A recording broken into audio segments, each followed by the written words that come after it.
In 2015, a woman named Sarah Amin of Lebanese nationality lived a life of distress and never ending hardship and suffering. She was almost 47 years old, and her husband was a couple of years older than her. She had 4 daughters and a son of 23 years.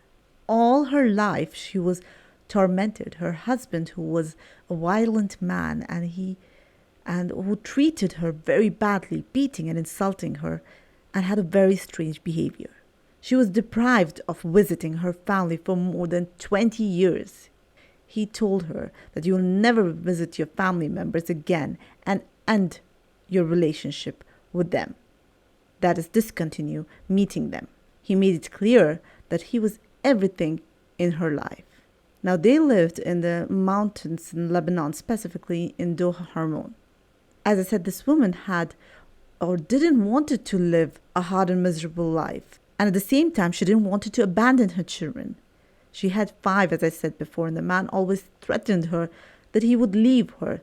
That means give her a divorce. And if she goes to her family member without him knowing, he will also do the same. And that would be the reason behind her divorce. He continued his life all over with wicked deeds, nothing else. The woman, Sarah, wanted to get away from dilemmas. She wanted to avoid stresses, forethought and caution in keeping clear from difficulties. And that, for her husband not accepting the fact that she couldn't have a bond or relationship with her family members, even she couldn't call them. She just wanted to live in peace. At the same time, she couldn't control or tolerate anymore. It was like every now and then he used to hit her or beat her, physically abuse her. My advice to every wife is that do not let your husband go too far with you in beating or any kind of other, I would say, relationship, abusive relationship. Don't continue living like that.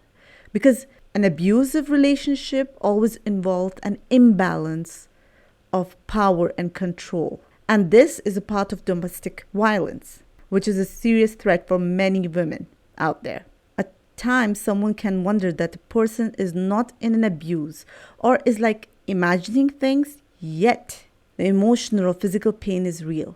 Originally, a man has no right in law or in Sharia, that is Islamic law, or in any other cultures and tradition to actually behave towards a woman in such a way. They tolerate all of this just for the sake of getting married, or their family members, they cannot support them financially or are not financially fit to even feed them. In her last days, Sarah in 2015 was suffering to a large extent. Sometimes her husband used to strike her or punch her so bad, causing injuries so deep she had to get treated or go to the hospital. And he continued doing more. But again, she kept quiet and silent just for the children. Her children, they were adults now. And they used to actually say to their mother that there is no problem in talking. We can go and talk to our father and deal with this. But now he also had a weapon. Once he was very angry and he took out the rifle, that is a Kalashnikov rifle, and said that now I will use my weapon and I'll kill you or shoot you. And he threatened them every now and then. Any moment he thought that he was angry or he wanted everyone to listen to what he has to say, either it's his way or there's no other way, he used to grab his rifle or his weapon and threaten them. Sarah thought that she shouldn't be silent anymore, and it seemed to be like she felt defeated. She had reached her limits with him. All at once she decided that she wanted to leave and she was done with what she was going through and go back to her family members. She was clear that she is not going to go back to him again. But here her family members and friends got involved into the problem and tried to fix their relationship. She had a friend who was also her neighbor and was just like a sister to her. She also agreed with the other family members and neighbors. They got mediated, involved, and supported her at the same time, but they said that you better understand that it's better that you return to your husband and your children, or for the sake of your children. This was more than the 10th time that the family members and the people outside the house are getting involved. But she knew that she couldn't take it anymore, and she knew that her children were old enough. And whenever this turns out to be a crisis, she used to stay there for the sake of her children, but no more. But her friend here, this lady who lived in the same building, said that just for my sake, just this time, she tried to convince her more than once. And she said, don't you know it's your daughter's birthday after 2 days or couple of days? So why don't you, for the sake of your daughter, please, stay just this time? And because this woman was very close to her, she said, okay, I will do this for you and for my daughter, or for my children. She went back home and they celebrated her daughter's birthday, and it was a good day. And at night, they went back to sleep, of course. But the man here was filled with hatred. He had a strong hatred and detestation over her and over her family members, actually without any specific reason.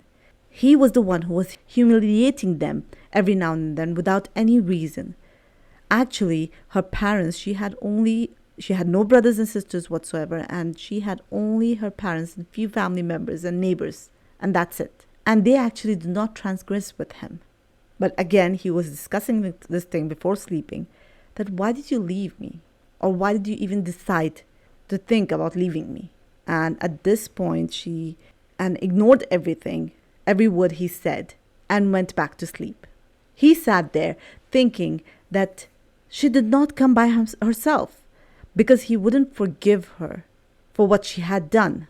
Means everyone knows that how bad he is, that he's not fit enough to be a husband or whatever. I mean, a devil's game, I would say, was his brain was thinking of things and which really didn't matter at this point. And he was drunk. He was drinking intoxicants. It was almost 4:30 to 5 a.m. in the morning when he took out his weapon, and which he usually threatens with of shooting someone or anyone who doesn't go by his word. And he went to his wife and said that, wake up, I want to talk to you, and I want you to come to the living room.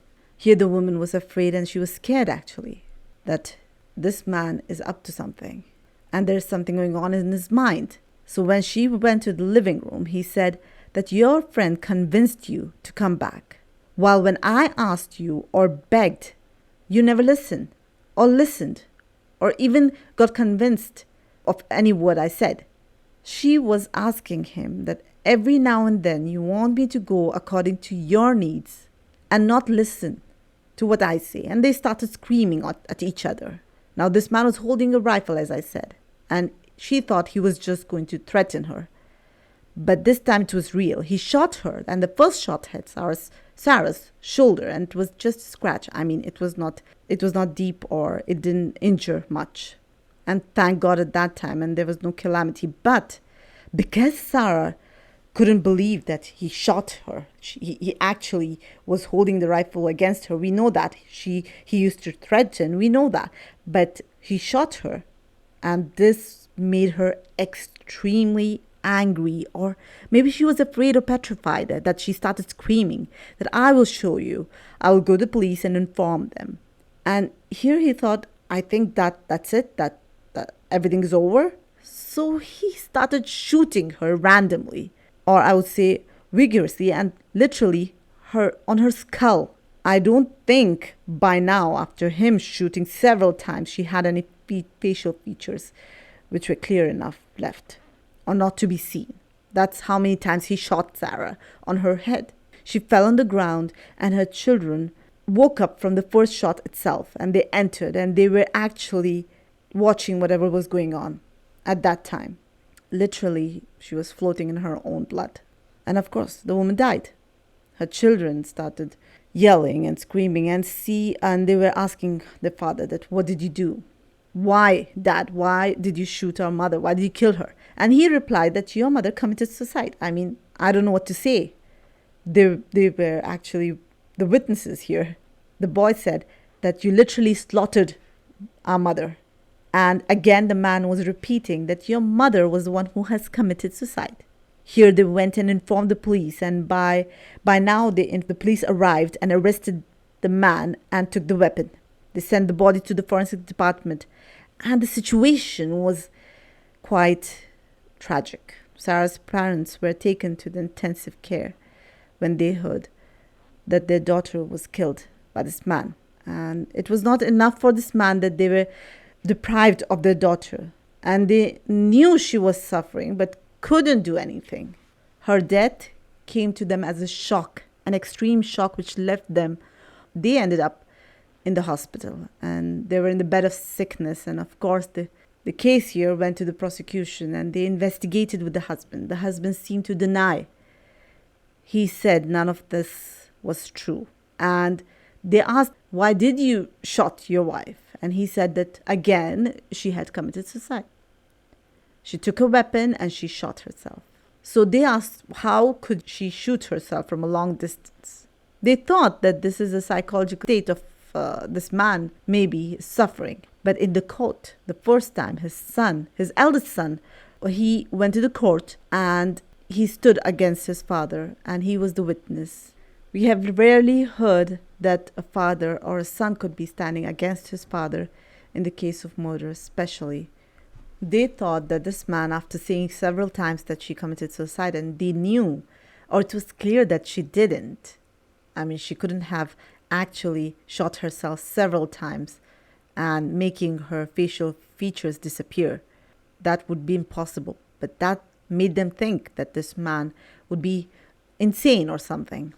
And he said, or demanded, the execution of his father.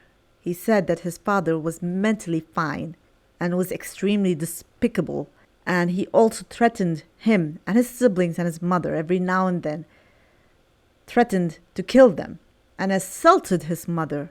The mother here, or their mother, endured the injustice and was silent for the sake of her children.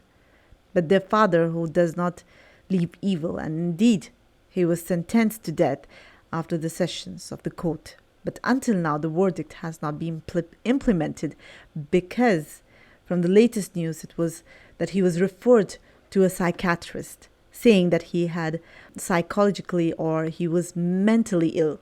The strange thing or the matter in this was that an interview took place where the boy had explained that how his father had killed or murdered his mother. And when the father was asked in an interview that why did you kill your wife, he said, she visits me daily in the prison, or she does visit me every day. They told him or explained them that how would she visit, or they said that you have committed a crime. You have killed your own wife.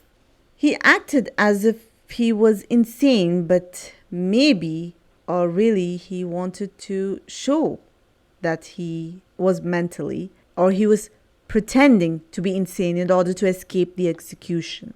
This was the end of our story, and thank you for listening.